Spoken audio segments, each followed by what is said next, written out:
Hello बच्चों, class 12th जीव विज्ञान अध्याय 1 के वस्तुनिष्ठ प्रश्न इस वीडियो में कवर करेंगे, जो वस्तुनिष्ठ आपके वार्षिक परीक्षा के लिए बहुत ही महत्वपूर्ण होंगे। हमें यहाँ पे अध्याय 1 पुष्पीय पादपों में लैंगिक जनन के पाठ के वस्तुनिष्ठ बहुत ही महत्वपूर्ण वस्तुनिष्ठ जो है लेकर आए हैं, जो आपकी वार्षिक परीक्षा के लिए बहुत ही महत्वपूर्ण है। इनको बनाने के लिए बहुत से कंटेंट की आवश्यकता पड़ी है और बहुत ही मेहनत से हमने जो वस्तुनिष्ठ बनाए हैं, तो आप लोग वीडियो को पूरा देखें और अपनी तैयारी सुनिश्चित रखें। आइए स्टार्ट करते हैं।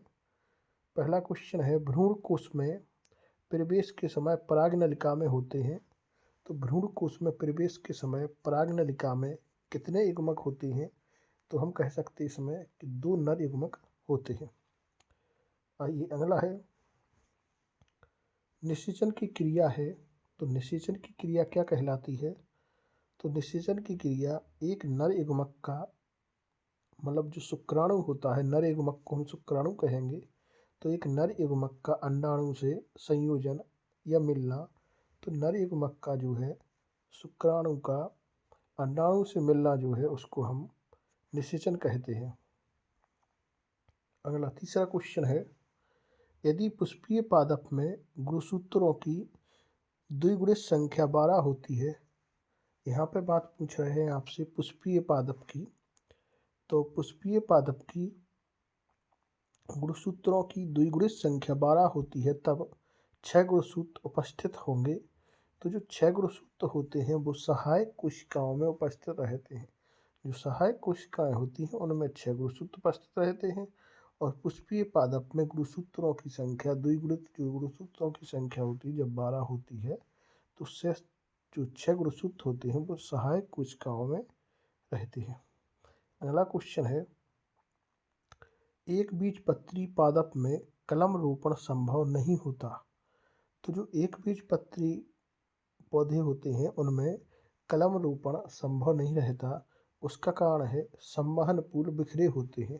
तो इनके जो संवहन पुल होते हैं, जो एक बीजपत्री पौधे होते हैं उनके जो संवहन पुल होते हैं वे कैसे होते हैं? बिखरे होते हैं। इस वजह से उनमें कलम रोपण की जो विधि होती है वो नहीं हो पाती है। आइए अगला क्वेश्चन देखते हैं हम। हमारा अगला क्वेश्चन है, परागकण की बाहरी भित्ति बनी होती है, तो जो परागकण होते हैं उनकी जो बाहरी भित्ति होती है वो बनी होती है स्पोरोपोलिनिन की। काय की बनी होती है? स्पोरोपोलिनिन की। तो याद रखना है, परागकण की जो बाहरी भित्ति होती है वो स्पोरोपोलिनिन की होती है। आइए अगला क्वेश्चन देखते हैं। अगला क्वेश्चन है, फैन के प्रोथुलस फैन के प्रोथुलस में नर युग्मक का स्त्री धानी की ओर चलना क्या कहलाता है? तो यह इसका आंसर है आर्द्रताग्राही चलन। क्या कहलाएगा? आर्द्रताग्राही चलन कहलाएगा। आइए अगला क्वेश्चन है, निम्न में से कौन सा पुष्पीय भाग निषेचन पश्चात फलभित्ति बनाता है? तो जो कौन सा पुष्पीय भाग है जो निषेचन के पश्चात फलभित्ति बनाता है? तो वो है अंडाशय भित्ति। एक्चुअली यहाँ पे क्वेश्चन थोड़ा सा डिस्टर्ब हो गया है। आइए अगला क्वेश्चन देखते हैं, निम्न में से किसमें डाइकोट होने के बावजूद कोटिलिडन्स का अभाव होता है? तो इसका आंसर रहेगा अपना कशकुटा। क्या रहेगा? कशकुटा में। आइए अगला क्वेश्चन है, युक्तांडपी अंडाशय पाया जाता है, तो जो सरसों में पाया जाता है, किसमें? युक्तांडपी जो अंडाशय है वो सरसों में पाया जाएगा। अगला है, भ्रूणपोष है, तो जो भ्रूणपोष होता है वो त्रिगुणित होता है। कैसा होता है? त्रिगुणित होता है भ्रूणपोष। आइए अगला क्वेश्चन देखते हैं, अनिषेचित अंड से बीज का विकास कहलाता है। तो अनिषेचित अंड से अगर बीज का विकास होता है तो इसको एपोगेमी कहते हैं। हम क्या कहेंगे? एपोगेमी कहेंगे। आइए अगला क्वेश्चन है, निषेचन के परिणाम स्वरूप किसका उत्पादन होता है?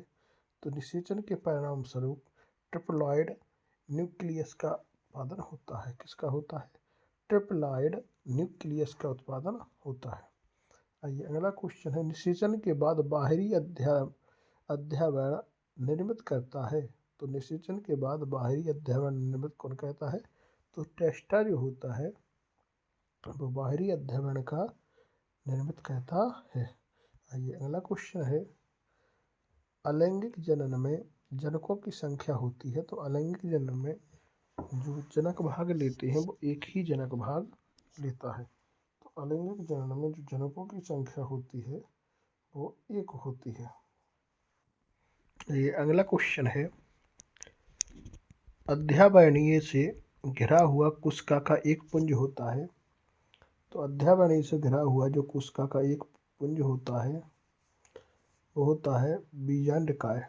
क्या होगा? बीजांडकाय। आइए अगला क्वेश्चन देखेंगे, आवंत बीजियों में भ्रूणपोष होता है। तो आवंत बीजी जो पौधे होते हैं उनमें भ्रूणपोष त्रिगुणित होता है। कैसा होगा? त्रिगुणित। अगला क्वेश्चन है, पक्षियों द्वारा होने वाला परागण क्या कहता है? तो पक्षियों द्वारा जो परागण होता है उसको हम ऑर्निथोफिला कहते हैं। ऑर्निथोफिला, सॉरी, क्या कहेंगे? ऑर्निथोफिला कहेंगे।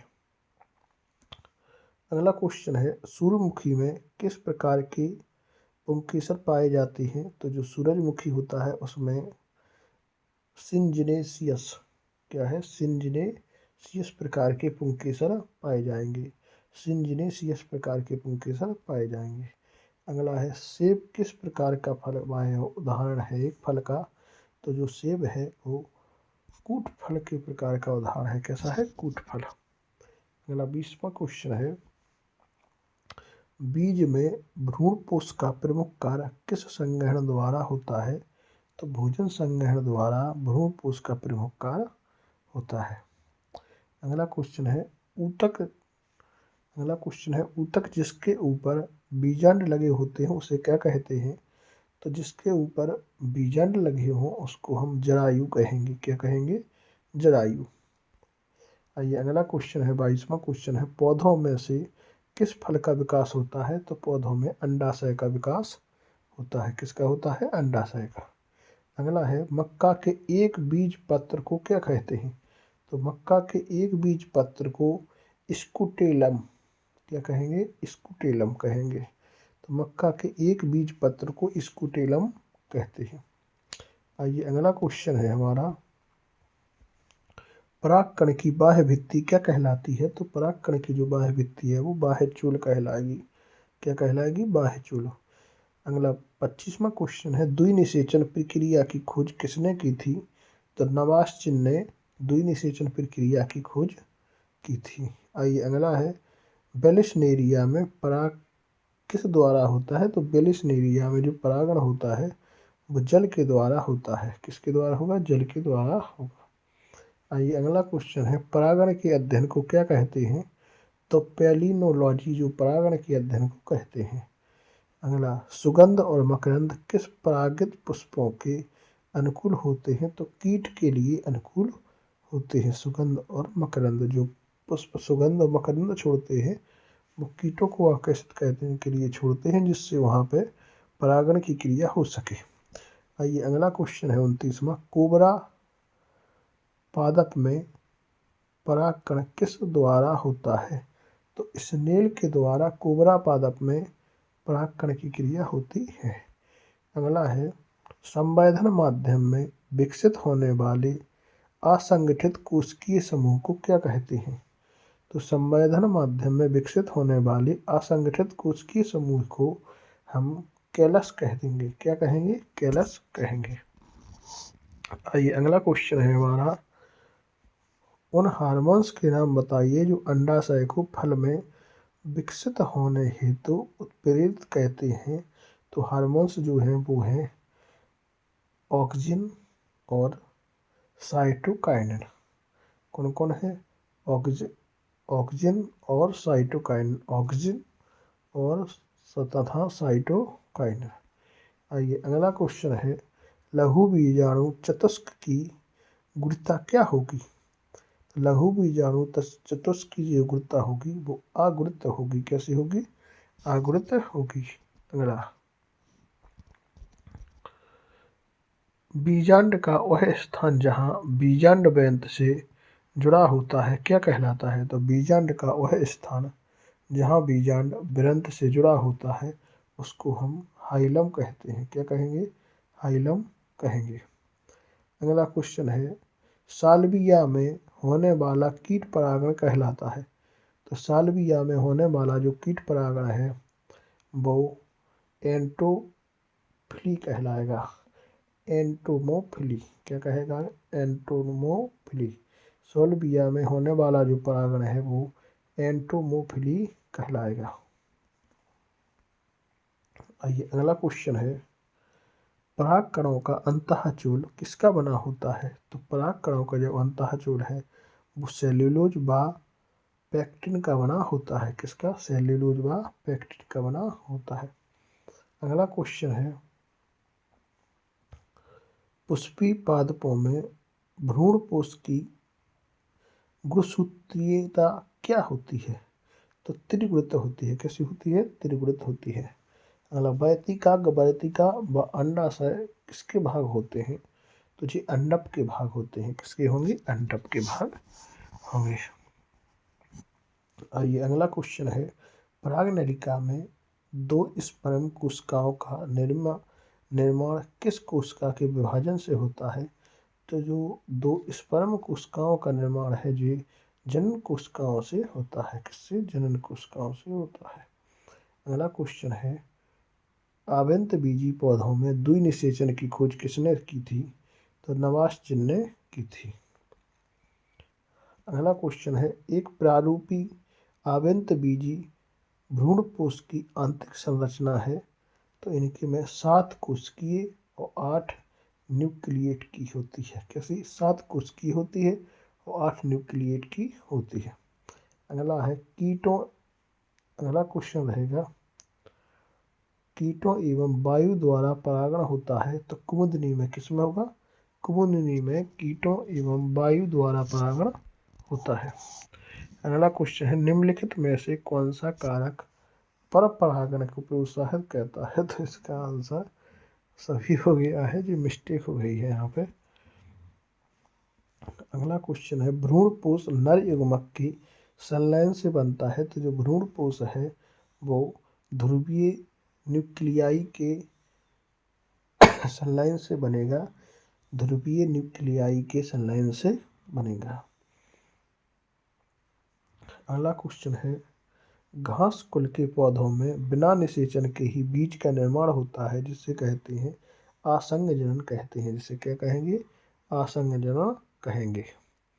अगला क्वेश्चन रहेगा, नर इग्मुकोद्भिद की प्रथम कोशिका है। तो नर इग्मुकोद्भिद की जो प्रथम कोशिका होती है वह लघु बीजाणु होती है। कौन सी होती है? लघु बीजाणु होती है। अगला 46वां क्वेश्चन है, विकासशील परागकोश को पोषण देता है। तो विकासशील परागकोश परागकणों को पोषण कौन देता है? तो वो टेपिटम देता है। कौन देता है? टेपिटम देता है। अगला क्वेश्चन है, परागकोश किस प्रकार की संरचना है? तो जी चतुष्कोणीय संरचना होती है। कैसे? चतुष्कोणीय। अगला क्वेश्चन है, पुष्प के नर एवं मादा जनन संरचनाएं हैं। तो जो नर संरचना है वो पुमंग कहलाती है और मादा संरचना है उसको जायांग कहते हैं। पुमंग और जायांग। आइए अगला क्वेश्चन है, परागकण लघु बीजाणु जनन प्रक्रिया के तहत किस विभाजन द्वारा निर्मित होते हैं? तो परागकण जो है लघु बीजाणु जनन प्रक्रिया के द्वारा विभाजित होते हैं। कैसे? असूत्री विभाजन द्वारा। कैसे? असूत्री विभाजन द्वारा विभाजित होते हैं।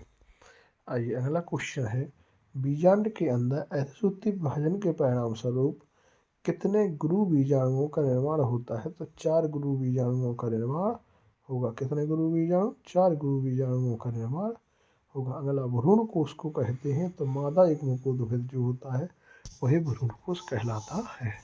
तो भ्रूणकोश मादा युग्मकोद्भिद को कहते हैं। आइए अगला क्वेश्चन है, बेलिसनेरिया में हाइड्रिला से किस प्रकार का परागण होता है? तो बेलिसनेरिया में किससे परागण होगा? हाइड्रिला से होता है और जल के द्वारा होता है।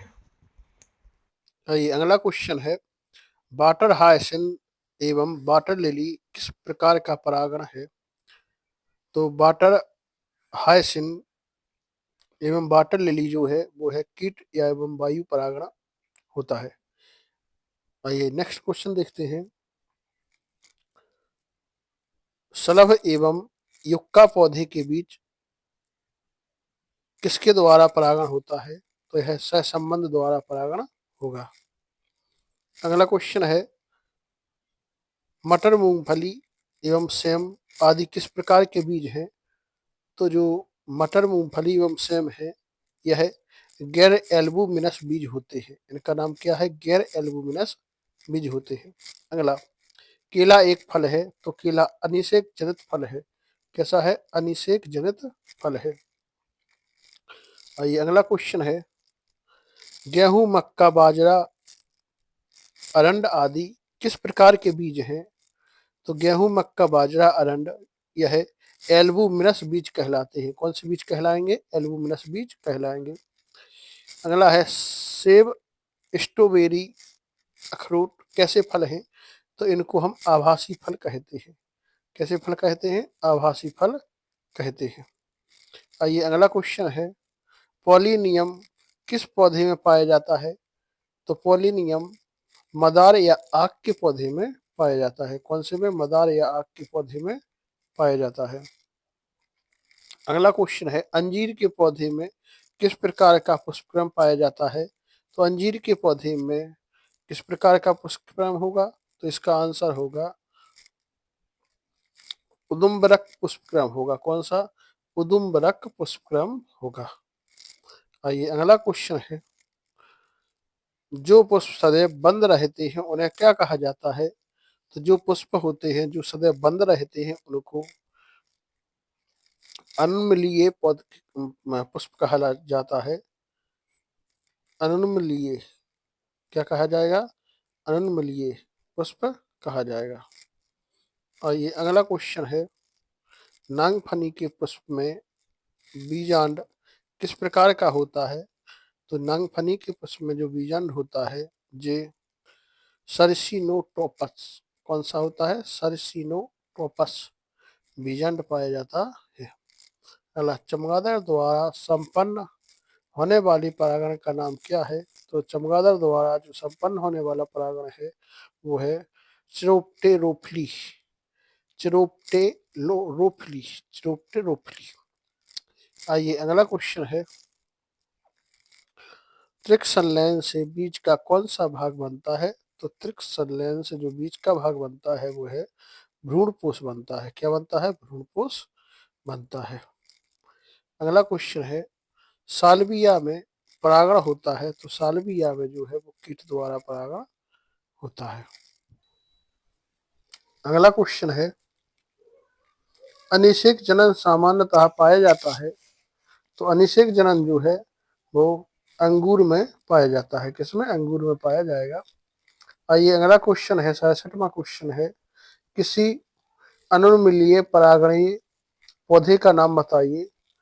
तो कोई भी अनुर्मिलीय परागणीय जो पौधा होता है उसका नाम है ऑक्जेलिस। क्या है नाम? ऑक्जेलिस। आइए अगला क्वेश्चन है पराग कणों का पराग कोश के बाह्यिका तक पहुंचना क्या कहलाता है? तो इसको हम परागण कहते हैं।